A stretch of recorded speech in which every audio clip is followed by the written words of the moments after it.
నమస్తే, నేను మీ JK. Welcome to Hasa TV. AP రాజధాని అమరావతి ఔటర్ రింగ్ రోడ్డు విషయంలో మరొక కీలకమైనటువంటి అంశాన్ని కూటమి ప్రభుత్వం వెలుగులోకి తెచ్చింది. దీంతో ఈ ఓఆర్ఆర్ విషయంలో మరొక కీలకమైన ముందడుగు పడిందని చెప్పొచ్చు. ఆర్థిక ప్రతిపాదనలు 2 నెలల్లో పూర్తి చేయాలని, త్వరగా ఎప్పుడు పూర్తి చేస్తారు, దీని గురించి పూర్తి టెండర్లు ఎప్పుడు, ఖర్చు అంచనా వ్యయమంతా, ఎన్ని కిలోమీటర్లు, భూసేకరణకి ఎంత అనేటువంటి విషయాలన్నీ కూడా ఈ వీడియో ద్వారా వివరిస్తాను.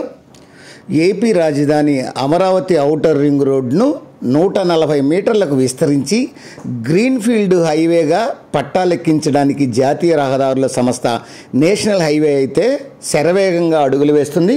ప్రాజెక్ట్ నిర్మాణంలో అత్యంత కీలకమైన తొలి అడుగు ఇదని చెప్పొచ్చు. ఆర్థిక ప్రతిపాదనలో రూపకల్పనకు శ్రీకారం చుట్టింది. అందులో భారీగా కన్సల్టెన్సీ సంస్థ ఇప్పటికే క్షేత్రస్థాయిలో అయితే పనిచేస్తుంది. అమరావతి డివిజన్ ఎన్హెచ్ అధికారులు గతంలో 70 మీటర్ల వెడల్పుతో ఓఆర్ఆర్ నిర్మాణానికి ఆర్థిక ప్రతిపాదనలు రూపొందించిన విషయం తెలిసిందే. వాటిలో ప్రధానంగా భూసేకరణ, నిర్మాణ వ్యయం అంతర్భాగంగా ఉంటాయి. ప్రాజెక్టుకు మొత్తంగా 16,200 కోట్లు ఖర్చు అవుతుందని, అందులో భూసేకరణకు 2,600 కోట్లు అవసరమవుతాయని అంచనా వేయడం జరిగింది. కేంద్ర ప్రభుత్వం ఆమోదం కూడా తెలిపింది. తాజాగా ఈ ఔటర్ రింగ్ రోడ్డు వెడల్పును 70 మీటర్ల నుంచి 40 మీటర్లకు విస్తరించడానికి కేంద్రం ఆమోదం తెలిపినటువంటి విషయం తెలిసిందే. ఈ నేపథ్యంలో తిరిగి ఆర్థిక ప్రతిపాదనలు రూపొందించాల్సి వచ్చింది. రెట్టింపు భూసేకరణ చేయాల్సి ఉండడంతో అందుకు గతంలో కేటాయించిన దానికంటే రెట్టింపు అంటే సుమారుగా 5,200 కోట్లు వ్యయం అవుతుందని అయితే భావిస్తున్నారు. దీనితో పాటే సహజంగానే నిర్మాణ ఖర్చు కూడా పెరుగుతుంది.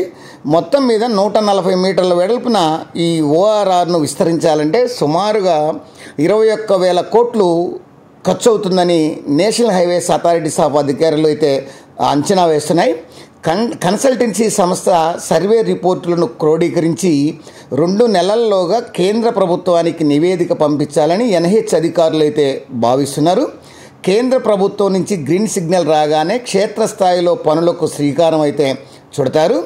Amaravati outer ring road greenfield ప్రాజెక్టుగా మార్చాలని, దీనిని పట్టాలెక్కించేందుకు కేంద్ర రాష్ట్ర ప్రభుత్వాల్లోని పలు శాఖలతో సమన్వయం చేసుకోవాల్సి ఉంటుంది. ఎన్హెచ్ అధికారులు ఇప్పటికే ఆయా కార్యక్రమాల్లో తన్మనుకులై ఉన్నారు. తొలిగా కేంద్ర పర్యావరణ ఉన్నతాధికారులు గ్రీన్ఫీల్డ్ ప్రాజెక్టు అనుమతుల కోసం లేఖ రాశారు. దీనికి సంబంధించినటువంటి వారికి పంపాల్సినటువంటి వాయు, ధ్వని, నీటి కాలుష్యాలకు సంబంధించినటువంటి నివేదికలను కూడా సిద్ధం చేస్తున్నారు. అత్యంత కీలకమైనది ఏంటంటే అటవీ భూముల అంశం. కేంద్రం అటవీ శాఖ అధికారులకు ఈ మేరకు ఎన్హెచ్ అధికారులు లేఖ కూడా రాశారు.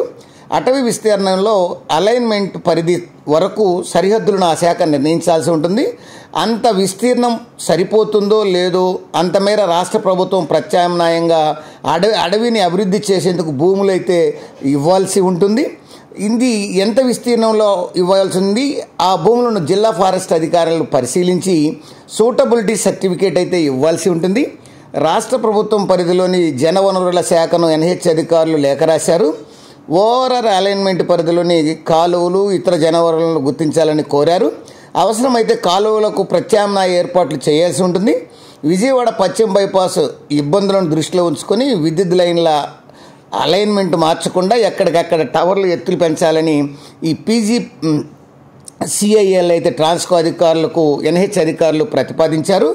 ఈ క్రమంలోనే ఈ యొక్క రాష్ట్ర ప్రభుత్వ పరిధిలో ఉండేటువంటి వీటన్నిటిని కూడా పరిశీలించి అవసరమైతే వీటిని కూడా మార్చే విధంగా త్వరలో వీటిని ప్రతిపాదించే విధంగా ఈ యొక్క కూటమి ప్రభుత్వం అయితే పరిశీలిస్తుంది. ఈ క్రమంలోనే త్వరలో గుంటూరు, పల్నాడు, కృష్ణా, ఎన్టీఆర్, ఏలూరు జిల్లాల్లో అయితే గ్రామ సభలు అయితే నిర్వహించేందుకు చర్యలు చేపట్టారు. సాధారణంగా ఒక గ్రీన్ఫీల్డ్ హైవే రహదారి ప్రాజెక్టును పట్టాలెక్కించేందుకు కనిష్టంగా 1 ఏడాది కాలం పడుతుంది. అయితే అమరావతి ఓఆర్ఆర్ నిర్మాణ పనులు 6 నెలల్లో ప్రారంభించాలని అధికారులు అయితే భావిస్తున్నారు. అందుకనే ప్రణాళికబద్ధంగా ముందుకు సాగుతున్నారు. టెండర్ల దశకు కూడా వీటిని పిలిచిన తర్వాత త్వరగా ఈ టెండర్లు పిలిచిన తర్వాత ఆలస్యం కూడా కాకుండా పనులు ప్రారంభం కావాలంటే భూములు సిద్ధంగా ఉండాలి. అందుకనే భూసేకరణ భాగంగా నోటిఫికేషన్ ఇవ్వాల్సి ఉంది అని ఎన్హెచ్ అధికారులు 5 జిల్లాల అధికారులకు అయితే పేర్కొనడం అయితే జరిగింది. ఏది ఏమైనా అమరావతి ఓఆర్ఆర్ విషయంలో 70 అడుగుల వెడల్పు నుంచి 140 అడుగుల వెడల్పులకు దీన్ని మార్చడం, వ్యయం మరింత పెరగడం, దీంతో అమరావతికి ఒక రూపురేఖలు అనేది తీసుకురానున్నట్లయితే కూటమి ప్రభుత్వం, అధికారులు అయితే మరియు ప్రభుత్వం అయితే భావిస్తుంది. అది ఫ్రెండ్స్, మరొక అంశంతో మళ్ళీ మీ ముందుంటాను ఫ్రెండ్స్. జై హింద్.